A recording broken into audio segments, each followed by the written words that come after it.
총장님, 예. 사실관계를 쭉 좀 확인을 할 테니까요. 아까처럼 그렇게 흥분하시지 말고 사실관계를 확인을 좀 해주셨으면 좋겠습니다.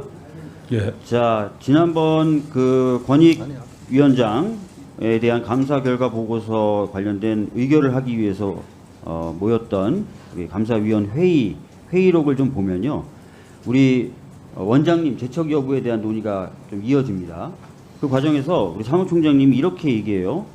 권익위에서 이미 판단을 했는데 뭘 여기에서 논의를 합니까? 이렇게 얘기를 하시고, 자, 또 그 조은석 위원의 발언에 대해서 그것은 궤변이고요, 여기에 안건을 배포했잖아요. 권익위 판단이 있었는데 무슨 소리예요? 이렇게 얘기를 합니다. 자, 이렇게 얘기하신 배경이 되는 게 권익위가 감사원에 제출했던 5월 9일 회의 관련된 자료를 토대로 하신 거죠?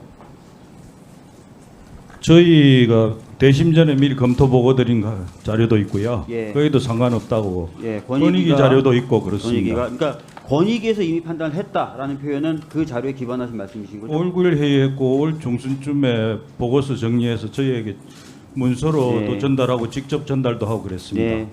그래서 원장님 관련 사항으로 전달받았습니다.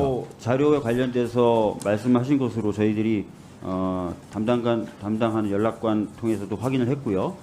그런데 이 권익위가 보냈던 자료를 보면 이렇게 돼 있어요. 그러니까 조사 담당 공직자에 대해서 고소 고발을 제기한 경우에 피조사자가 이 조사 담당 공직자가 신고 회피 의무가 발생한다고 볼 경우에 해당 조사를 회피하기 위해 악용할 소지가 있으므로 신중하게 해석 적용할 필요가 있다. 이런 문구가 있어서 아마 총장님이 그렇게 얘기하신 것 같아요. 맞죠?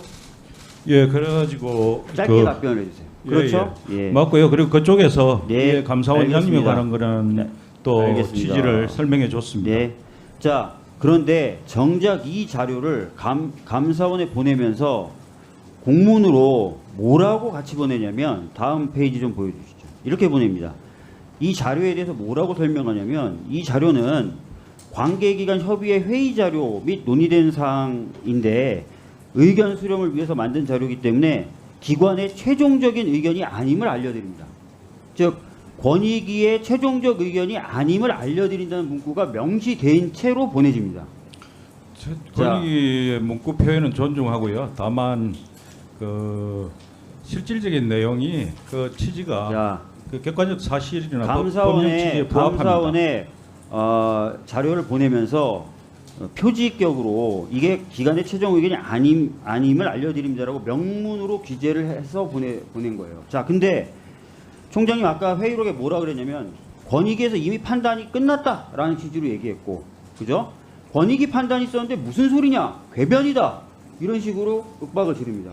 자, 근데 정작 권익위는 이 자료를 보내면서 권익위 최종 판단이 아니다 라고 얘기를 했고, 심지어는 6월 15일 날 따로 보도자를 내서 감사원이 그렇게 얘기하는데 이거는 그 자료는 최종적 결과를 도출하지 않은 채 추후 회의를 통해서 최종적으로 결정하기로 했고, 다만 당시 회의 결과를 공유한 것에 불과하다라는 해명제를 또 내요. 그 따라서 권익위 내부에도 잠깐만요. 이견이 있는 것으로 알고 있습니다. 따라서 총장님이 얘기하신 것처럼 권익위에 이미 판단을 했다. 권익위 판단이 있었다. 이런 말은 사실과 다른 겁니다. 사실 그 권익위 내부에도 좀 복잡한 문제가 있는 걸로 알고 있고요. 자, 남은 기관이라서 제가 언급은 않겠습니다. 알고는 있습니다만, 그리고 내용은 다 합리적이고 지혜로운 얘기입니다. 보도 설명 자료로 기자들에게 배포까지 했잖아요. 그러면 그게 기관의 입장인 거죠. 자, 그래서 예, 기관의 입장이라 할 수 그렇지 없고요. 않음에도 불구하고 그것이 마치 기관의 입장이고, 그래서 권익위가 이미 판단을 마쳤는데 왜 논의하냐라고 얘기하는 것은 어떤 순간에 그 기관에서 허위에 허위 보도자료 불과하다, 배포하기도 이런 했지 않습니까? 자, 총장님께 더 이상 여쭤보지 않겠어요. 왜냐하면 총장님은 제 질의를 들으실 생각이 없어요. 너무 안타깝고요. 원장님께 그럼 이어서 질문하도록 하겠습니다. 자, 원장님, 이렇게 권익위가 본 기관의 최종 의견이 아니다라고 명문으로 보냈음에도 불구하고 권익위가 이미 판단을 다 했다. 권익위가 이미 판단을 다 했는데 무슨 궤변이냐? 라고 회의석상에서 얘기한 거 바람직합니까?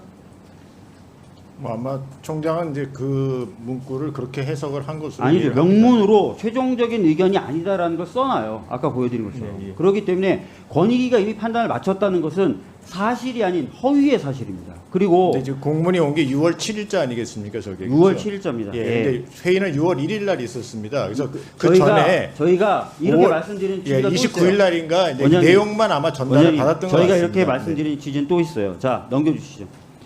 6월 15일 날, 그러니까 네, 6월 7일 날 공문을 받은 8일 뒤에, 그죠? 감사원이 보도자를 냅니다. 보도자를 내면서 권익위도 제척 대상이 아니라고 인정을 했는데, 라고 하면서 보도자를 냅니다. 그 6월 7일 날 권익위가 해당 문건을 보낸 그 다음에 보도자로 배포한 거 맞죠? 그러면 예, 예. 아 이게 권익위의 최종 판단이 아니구나라는 걸 알면서도 이런 보도자를 배포한 게 되는 겁니다.